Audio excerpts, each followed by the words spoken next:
আজকে আমি আপনাদের সঙ্গে একটা ভিডিও শেয়ার করব, যে ভিডিওতে এক ভদ্রলোক হিলিং শেখার পরে কিভাবে নিজের জীবনকে ভালো দিকে পরিবর্তন করতে পারছেন এবং সমস্যাগুলো থেকে বেরিয়ে আসছেন।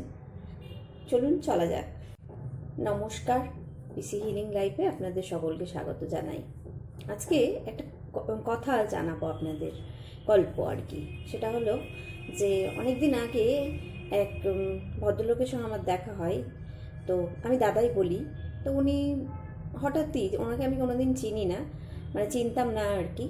তো একটা দুটো কথা হতে হতে ওনার কিছু কথা আমি জানতে পারি। তো তখন আমি ওনাকে বলি যে আপনি এই ধরনের হিলিং করুন, এই হিলিংটা করলে, এই ধরনের হিলিং করলে আপনি অনেকটাই মানে এই সমস্যাগুলো থেকে কিন্তু মুক্তি পেয়ে যাবেন।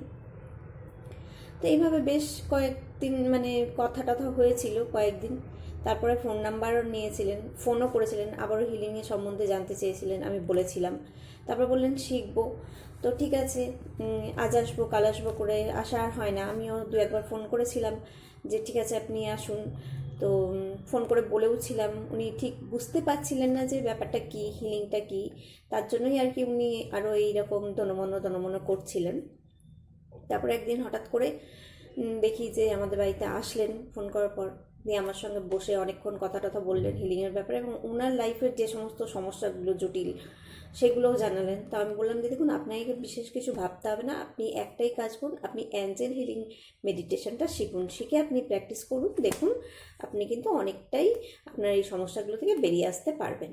আজকে আমি সেই ভদ্রলোকেরই, সেই দাদারই একটা ভিডিও আপনাদেরকে শেয়ার করব, যেটা মানে উনি বলেছেন ওনার জীবনে কী ধরনের পরিবর্তন উনি করতে পেরেছেন সেটা। তো আসুন দেখা যাক সেই ভিডিওটি কি বলছেন উনি। নমস্কার, আমার নাম হচ্ছে কার্তিক সাহা। আমি কলকাতা কর্পোরেশনে কনজারভেশনে কাজ করি। সেই সুবাদে পিঙ্কি চৌধুরীর সাথে আমার পরিচয়। আমার জীবনে অনেক বাধা বিপত্তির মধ্যে কেটেছে, এবং আমি যখন কর্পোরেশনের সাথে যুক্ত, সেই সময় পিঙ্কি চৌধুরীর সাথে আমার নানা রকম মানে মত বিনিময় হয়। মত বিনিময় হতে পিঙ্কি চৌধুরী বলে, আপনি এত ভালো মানুষ, কেন আপনার এরম দশা, আপনি হিলিং করুন। হিলিং আমার ডান দিক দিয়ে বাঁ দিক দিয়ে হিলিং সম্বন্ধে আমার কোনো অভিজ্ঞতা ছিল না। হিলিংটা কী জিনিস, যখন আমি সময় করে উনি আমাকে ফোন করে, আমি আসি না, কিন্তু আমার নানা রকম দুঃসময় শুরু হয়। যাকে পিঙ্কি চৌধুরী আমাকে ছাড়েনি, আমাকে নানা রকম ফোন করে আমাকে হিলিং সম্বন্ধে বলে যে আপনি এত ভালো মানুষ হওয়া সত্ত্বেও আপনার এত বিপর্যয় হচ্ছে, আপনি কিন্তু হিলিংটা করুন, আপনার এই বিপর্যয়গুলো কেটে যাবে। তখন একটা সময় আমি যাই গিয়ে চিন্তা করি, হিলিংটা করে জীবনে অনেক কিছুই করেছি। আমি একটু ঠাকুর ভক্ত, নানারকম ঠাকুর দেবতা নানারকম পুজো আর্চা করি। হয় আমি দেখি যে পিঙ্কি চৌধুরীর কাছে যেমন শেষ একটা চেষ্টা করে দেখি হিলিংসটা কী জিনিস। যখন আমি আসি, আমাকে প্রথম বললো যে আপনি হিলিংসটা করুন। আমার নানা রকমভাবে মাইন্ডটা এমনভাবে চারদিক থেকে আষ্টে পৃষ্ঠে বেঁধে রয়েছে। একজনকে টাকা ধার দিয়েছি, টাকার বিনিময়ে দোকান নিয়েছি, সেই দোকানটা আমাকে রেজিস্ট্রি করে দেয় না, উল্টে আমার বিপক্ষে কেস করেছে। সেই কেসের ঝামেলা, দোকানটা পাইনি। তখন হিলিংসটা করার পরে দেখলাম যে আমি দোকানের পজিশনটা পেলাম, এবং কেস কামারি চলছে। কেস তো সহজে মানুষের দুঃসময় থাকবেই, কিন্তু সমস্ত কিছু কেস কামারিতেও আমি এগিয়ে চলেছি। আর্থিক পরিস্থিতি খারাপ ছিল, নানা রকম নিজাম প্যালেসে একজন মানে অলৌকিক ঘটনা ঘটে গেল আমার জীবনে। যে অলৌকিক ঘটনা মতো আমার এখন বলতে গিয়ে আমার লোম খারাপ হয়ে যাচ্ছে। আমার লোমগুলো যদি দেখতে পারেন, মানে ক্যামেরায় আসছে কিনা যাই না, দেখুন লোমগুলো আমার সব খারাপ হয়ে যায়। একটুও মিথ্যা কথা বলি না।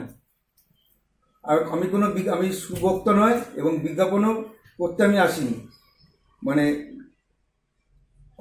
এই কথাটা মানে পিঙ্কি চৌধুরী রেকর্ডিং করতে চাইছে যে আপনার জীবনে কি ঘটেছে, আপনি কি হিলিং করে কি কোনো সুবিধা পেয়েছেন না পাননি। হ্যাঁ, আমি পেয়েছি। হ্যাঁ, সঠিকভাবে আমি হিলিংসটা করতে পারিনি। উনি যেইভাবে আমাকে শিখিয়েছিলেন, সময় দিতে লাগে। সময় যেগুলো আমি যদি খেলতেও যাই মাঠে, আমাকে প্র্যাকটিস করতে লাগবে। প্র্যাকটিস করলে আমি একটা ভালো প্লেয়ার তৈরি হব। হিলিংস যদি যেইভাবে উনি মানে শ্রম দিয়ে আমাকে হিলিং স্টার শিখেছে, আমি সেই সময়টাতে যেটুকুনি আমি করতে পেরেছি আমি অনেক উপকৃত হয়েছি। বিশেষ কিছু বলবো না। দ্বিতীয়বার আমাকে পিন্টু যদি কোনো সময় সুযোগ দেন যে বলার জন্য, যে আমার মতো অনেকেই তো দুর্ভাগ্যবশত রয়েছে হিলিং সম্বন্ধে তাদের অভিজ্ঞতা জানেই না হিলিংসটা কী জিনিস।